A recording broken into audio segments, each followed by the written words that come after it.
ప్రకాశం జిల్లాలోని దర్శి నియోజకవర్గంలో మెడికల్ కాలేజీల ప్రైవేటీకరణకు వ్యతిరేకిస్తూ వైసీపీ నేతలు కోటి సంతకాల సేకరణ కార్యక్రమాన్ని విజయవంతంగా నిర్వహించారు। ఈ కార్యక్రమాన్ని వైసీపీ జిల్లా అధ్యక్షుడు మాజీ ఎమ్మెల్యే బూచేపల్లి శివప్రసాద్ రెడ్డి ఆధ్వర్యంలో చేపట్టారు।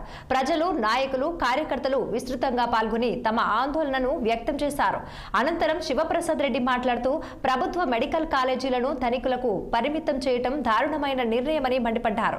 ఎన్నికల సమయంలో ఇచ్చిన హామీలను కూటమి ప్రభుత్వం పాటించకుండా విద్య, వైద్య రంగాలను బలహీనపరచడమే పనిగా పెట్టుకుందని ఆరోపించారు।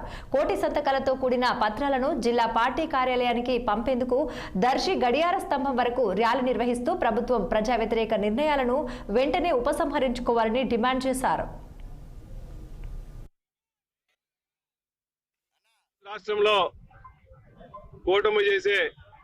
కూటమి ప్రభుత్వం చేసే ప్రజా వ్యతిరేక చర్యల్లో ముఖ్యంగా ఈ రాష్ట్రంలో 10 మెడికల్ కాలేజీలని గవర్నమెంట్ నడపాల్సిన మెడికల్ కాలేజీని ప్రైవేటు చేతిలో పెట్టి ఈ రాష్ట్రంలో చంద్రబాబు నాయుడు గారు కానీ వాళ్ళ కూటమి ప్రభుత్వం మొత్తం ఎన్నో విధాలుగా ఈ రాష్ట్రానికి జగన్మోహన్ గారు చేసిన మంచి పనుల్ని గుర్తుపెట్టుకోకుండా ప్రభుత్వం నడపాల్సిన మెడికల్ కాలేజీలని ప్రైవేటు పరం చేయడానికి వ్యతిరేకంగా ఈ రాష్ట్రంలో కోటి సంతకాలు సేకరణ చేశాం।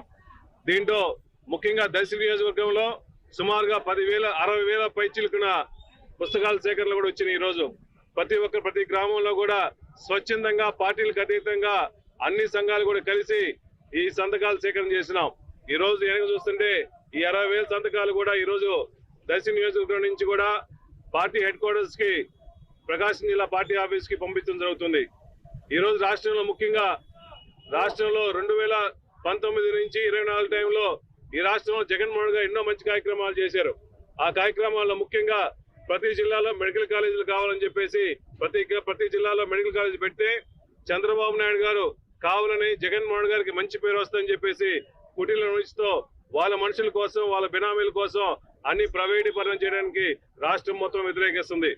అయ్యా చంద్రబాబు నాయుడు గారు, నువ్వు 10 మెడికల్ కాలేజీలే గవర్నమెంట్ కట్టించలేని పొజిషన్ లో ఉన్నప్పుడు నువ్వు అమరావతి అని చెప్పేసి దాన్ని బ్రహ్మావతి సృష్టించి సుమారుగా ఎన్నో లక్షల కోట్ల రూపాయలు దాని